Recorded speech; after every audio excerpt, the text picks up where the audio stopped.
Thank you. విత్తనం విలువ చాలా విలువైనది. నా దగ్గర ఒక రకం ఇచ్చారు మన చందుల్ కుమార్ రెడ్డి గారు. నార్మడి బిర్యానీ వాసన వస్తుంది. ఉదయం పూట నార్మడి దగ్గర పోతే నార్మడి కూడా బిర్యానీ వాసన వస్తుంది. చాలా బాగుంటుంది. వేలబుల్ ఉన్నాయి విత్తనాల్లో.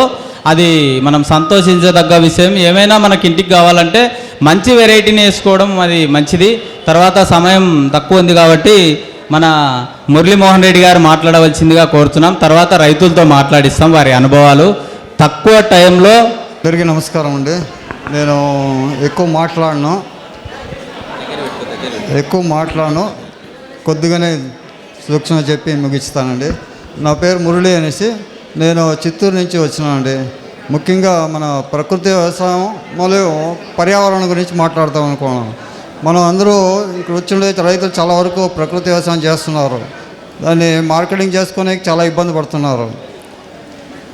ఎక్కడ అమ్ముకోవాలా ఎట్లా తెలియదు. అదేవిధంగా వినియోగదారులకి ప్రకృతి పరంగా పండించిన ఆహారం కావాలా, కానీ ఎక్కడ దొరుకుతుందో తెలియదు. దీనికి ఒక వేదికని క్రియేట్ చేసినాను. అవని అనేసి ఒక వాట్సాప్ గ్రూప్ పెట్టినాను.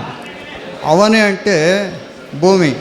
మనకు ముఖ్యంగా కావాల్సింది కూడు, గుడ్డ, నీడ అంటారు. ఇవి మూడే మనకు ముఖ్యంగా కావాల్సింది.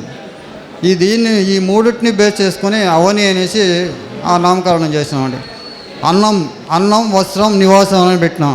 అన్నంలో మొదటి రక్షణ వస్త్రంలో మొదటి రక్షణ నివాసంలో మొదటి రక్షణ నీ, ఈ మూడింటిని కలిపి అవని అని పెట్టి ఒక వాట్సాప్ గ్రూప్ చేసినాం. దీంట్లో ప్రకృతి వ్యవసాయం చేసే రైతులు ఉంటారు, అదేవిధంగా వినియోగదారులు ఉంటారు. వినియోగదారులకు ఏదైనా కావాలంటే గ్రూప్లో పెడతారు, ఇది కావాలనేసి. ప్రకృతి పరంగా పండించిన రైతులు దానికి రెస్పాండ్ అవుతారు. నేరుగా మన దళారుల మధ్యవర్తులు లేకుండా నేరుగా వినియోగదారులకి పంపిస్తారండి. అదొకటి. మనకు ఈ పంటల మీద మన పురుగులు అంటారు కదా, దీంట్లో శత్రు పురుగులు ఉంటుంది, మిత్ర పురుగులు ఉంటుంది. అదేవిధంగా మనకు దళారులు కూడా మంచివాళ్ళు ఉంటారు, చెడ్డవాళ్ళు ఉంటారు.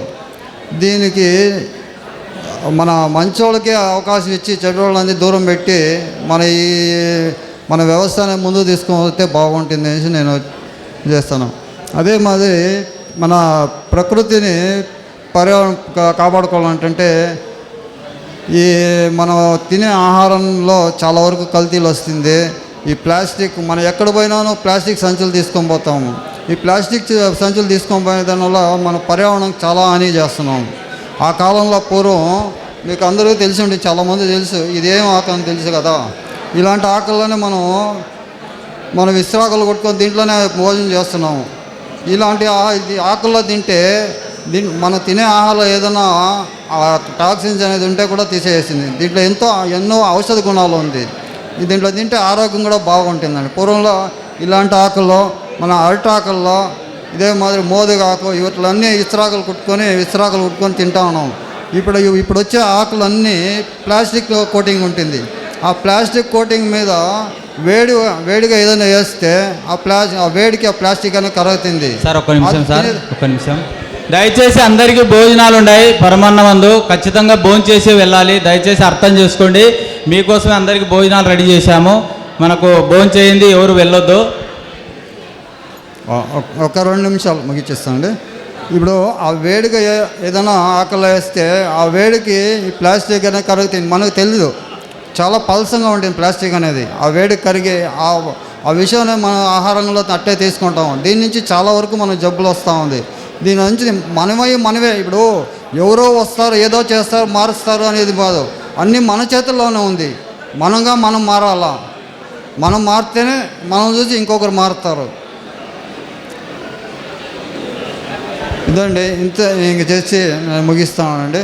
పవిత్రమైందండి. దీన్ని ఇప్పుడే పూత ఎత్తుతా ఉంది. ఈ తీగలు చాలామంది తెలుసుంటుంది. ఇప్పుడు పూత ఎత్తుతా ఉంది. ఈ విత్తనాలు సేకరించి మన గ్రామాల్లో ఉండే పరిసరాల్లో, మన గుడిలో కానీ, మన స్కూల్ దగ్గర, ఆఫీస్ దగ్గర పెట్టుకుంటే ప్రతి రైతు దాని పొలంలో ఒక 2 చెట్లు నాటుకోండి, చాలా మంచిగా ఉంటుంది. పూర్వం ప్రసాదం, ఇప్పుడు హోటల్స్ పోతే హోటల్స్లో ప్లేట్ల మీద కూడా ఇలాంటి ఆకులు పెట్టి టిఫిన్ పెడుతూ ఉన్నారు, పార్సల్ చేస్తూ ఉన్నారు. పూలు కూడా దీంట్లో ఈ ఆకులనే కట్టిస్తూ ఉన్నారు. ఇప్పుడు ఎవరంటే ప్రతి ఎక్కడో ప్లాస్టిక్ అనేది చేస్తారు. ప్లాస్టిక్ని అరికట్టేదానికి ఇది మంచి అవకాశం. అందరూ ప్రతి ఒక్కరు ఈ మధ్య ఇప్పుడు కాయలు కూడా జూలై ఆగస్టులో ఈ విత్తనాలు కూడా అందుబాటులో ఉంటుంది. ఈ విత్తనాలు అందరూ పొలంలో 2 చెట్లు నాటుకొని మీ చుట్టుపక్కల ఉండే ప్రదేశంలో ఒక మార్పు అనేది తెచ్చుకోండి. ప్లాస్టిక్ని అరగట్టండి, ఇలాంటివి ముందుకు తేండి. ధన్యవాదాలండి. భయపడి తొందరగా మైక్ ఇచ్చినాడు, ఏమైనా కొడతాడేమో అని, లేకుంటే అప్పుడే ఇవ్వకపో. Thank you sir. ఇప్పుడు మన మాజీ సొసైటీ అధ్యక్షుడు యాలూరు రామసుబ్బారెడ్డి గారు వారి ప్రసంగం ఇస్తారు. ఉదయం చాలా చక్కగా మనకు ఆయన ఆతిథ్యం ఇచ్చారు. బయట నుంచి వచ్చిన వాళ్ళ రైతులకల్లా ఒక రైతు కాబట్టి రైతు బాధలు తెలుసు. ఆయన చక్కగా ఆతిథ్యం ఇచ్చారు. మన వాళ్ళు కూడా అందరూ చాలా సంతోషపడ్డారు. ఆయన అమూల్యమైన ప్రసంగం మాట్లాడవలసిందిగా కోరుతున్నాం. Thank you sir. సార్ ఇంకొక విషయం చెప్పేది మర్చిపోయినాను. ఇదే నెల 15వ తారీఖు జూన్ 15న నేను మా పొలంలో ఒక కార్యక్రమం పెట్టుకున్నాను. ఇదే మాదిరి రైతు సదస్సు. మా పొలంలో నాగాలమ్మ గుడి ఉంది. గుడి పూజ చేస్తాను. పూజలో ఇదే మాదిరి దేశీయ విత్తనాల ప్రదర్శన ఉంటుంది, మన ప్రకృతి వ్యవసాయ సదస్సు ఉంటుంది. అందరూ వచ్చి మన కార్యక్రమం జయప్రదంగా చేయాలనేసి కోరుకుంటానండి. పోయిన సంవత్సరం ఇదే జూన్ 16న చేసినాను. ఈ సంవత్సరం జూన్ 15న చేస్తున్నాను. చాలామంది వస్తారు, మీరు కూడా అందరూ రావాలనేసి కోరుకుంటానండి. నేను ఈ పాంప్లెట్ రెడీ చేస్తున్నాను, మధ్యలేట్కి ఇస్తాను, అవి గ్రూప్లో ఫార్వర్డ్ చేస్తాను. నా నంబర్ కావాలంటే చెప్తాను, తీసుకోండి. Phone number 63016